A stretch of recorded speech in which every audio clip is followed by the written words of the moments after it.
Greetings, I'm Mr.Robot, and this is a new and improved Mr.Robot. If this is the first time you're checking out our channel, welcome. Going to be making a mini UV checkerboard.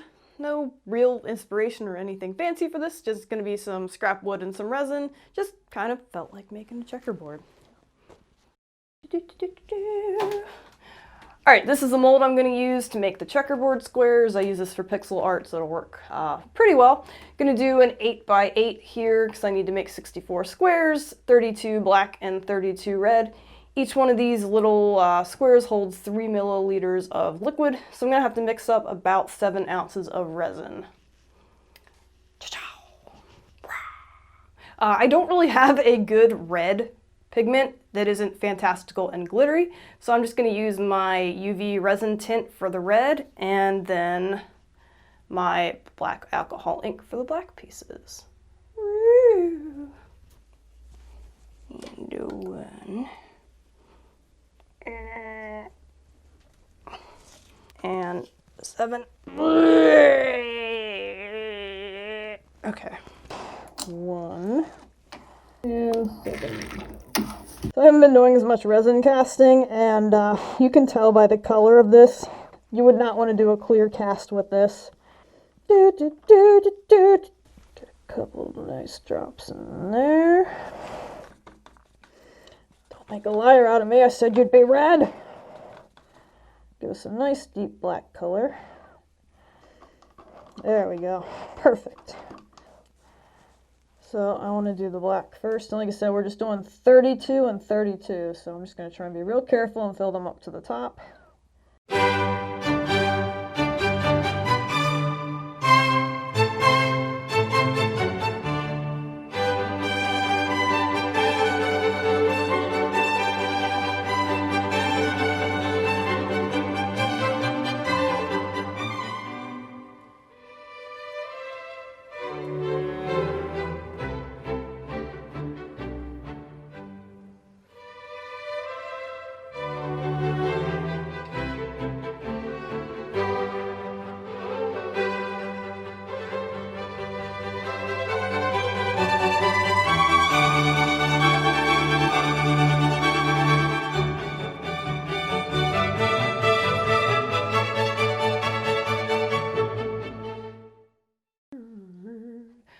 Alright, so I had to figure out a way to make the playing pieces.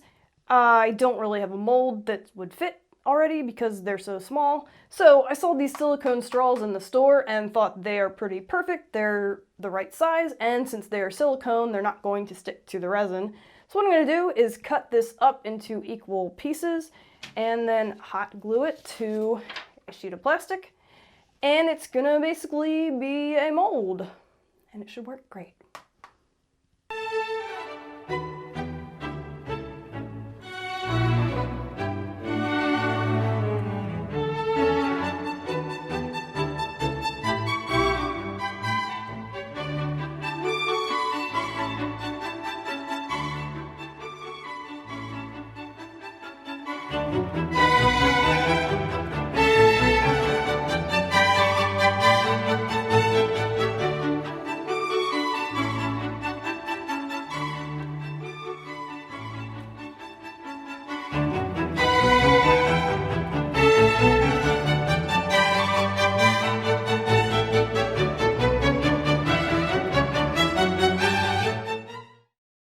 So just gonna try and pull these up. The only thing really is just gonna be getting these out of here, which really shouldn't be that big of a deal. Just gonna, ow, that was hitting my head on a light. Give me too much trouble. This might not be the best tool. There we go. Yeah, and there we have it. I might do a teeny little bit of sanding on these just because I have a little bit of unevenness. So now we're just going to get the rest of these out of here, and we'll move on to the next steps here. Alright, so I put a small bit of resin on each one of these to even out the tops. And then came time for the tiny bit of sanding I thought I was going to have to do, which was incredibly frustrating because the pieces are so small it was difficult to grip them, and I had to sand each side, going all the way up through the grits, including the micro mesh. Alright, so it's time to kind of start putting this all together here. Now that we have all the pieces made out of the resin, I want to make kind of a wood frame for this, so I'm going to use this sort of thin scrap piece of wood to actually put the pieces on. And then I have these other scraps, which are actually pretty much the perfect height. Perfect height. So I'm going to cut those down to size and kind of just put it in the frame here.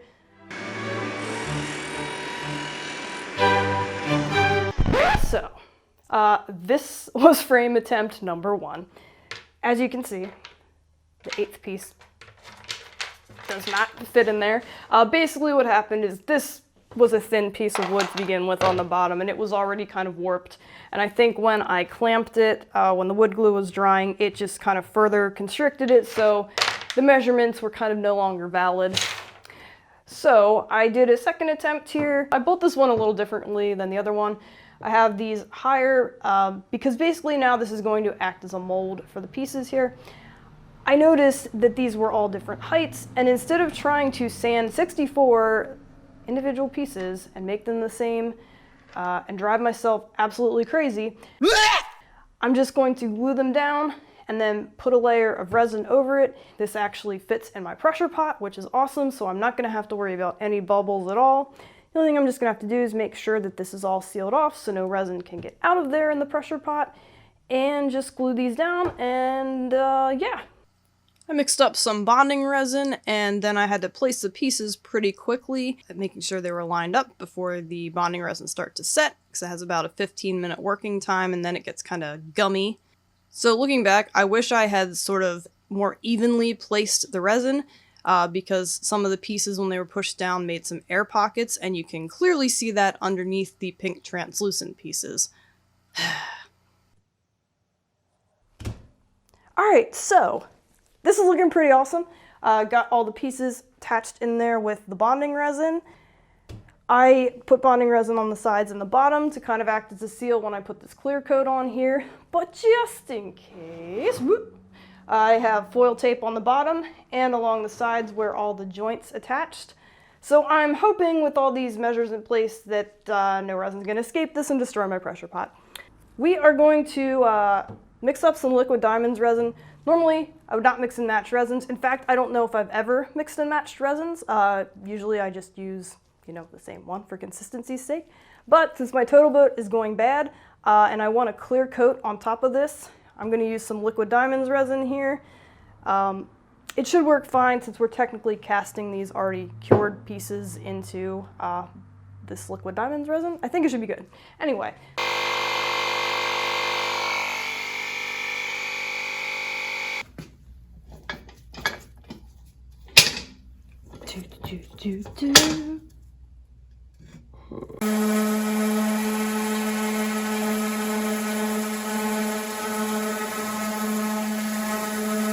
Ooh. Story time. No, not really. So this is where we're at with the project. I have the checkerboard in the pressure pot for the second time with the 3rd layer of resin. Obviously did the first layer, went great, sanded it, except there was a tiny little part on the one side that didn't get any resin. I think that was probably an air bubble that got exposed after I did my initial sanding. Did a 2nd layer to try and fix that. Didn't quite go as I wanted it to. I should have just left it alone. It was fine, but it wasn't perfect. So I did a 3rd layer, and I decided to use the total boat instead of liquid diamonds for some reason. You would not want to do a clear cast with this. I don't know why. As I was putting the lid on the pressure pot, I noticed there was kind of an oily residue on there. It looks kind of like an oil slick basically, which makes sense if the hardener and or the resin is going bad. So when I pull it out of there, I'm gonna just kind of have to see what it looks like.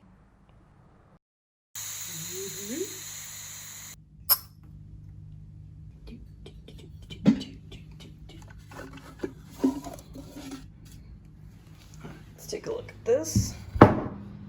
Oh yeah, you can see that pretty well there. Well, we'll sand it and see what it looks like.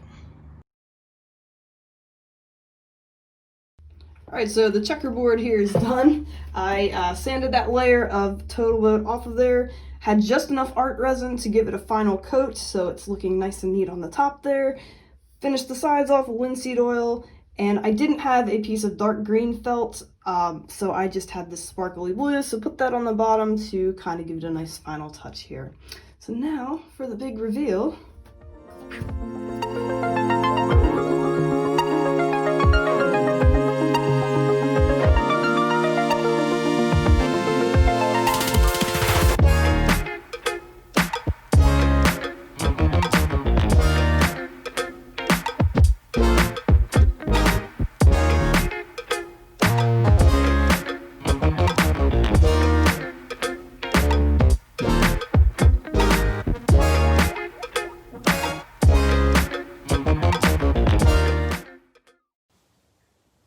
So this was definitely a project mixed with, why are you doing that, and will that work?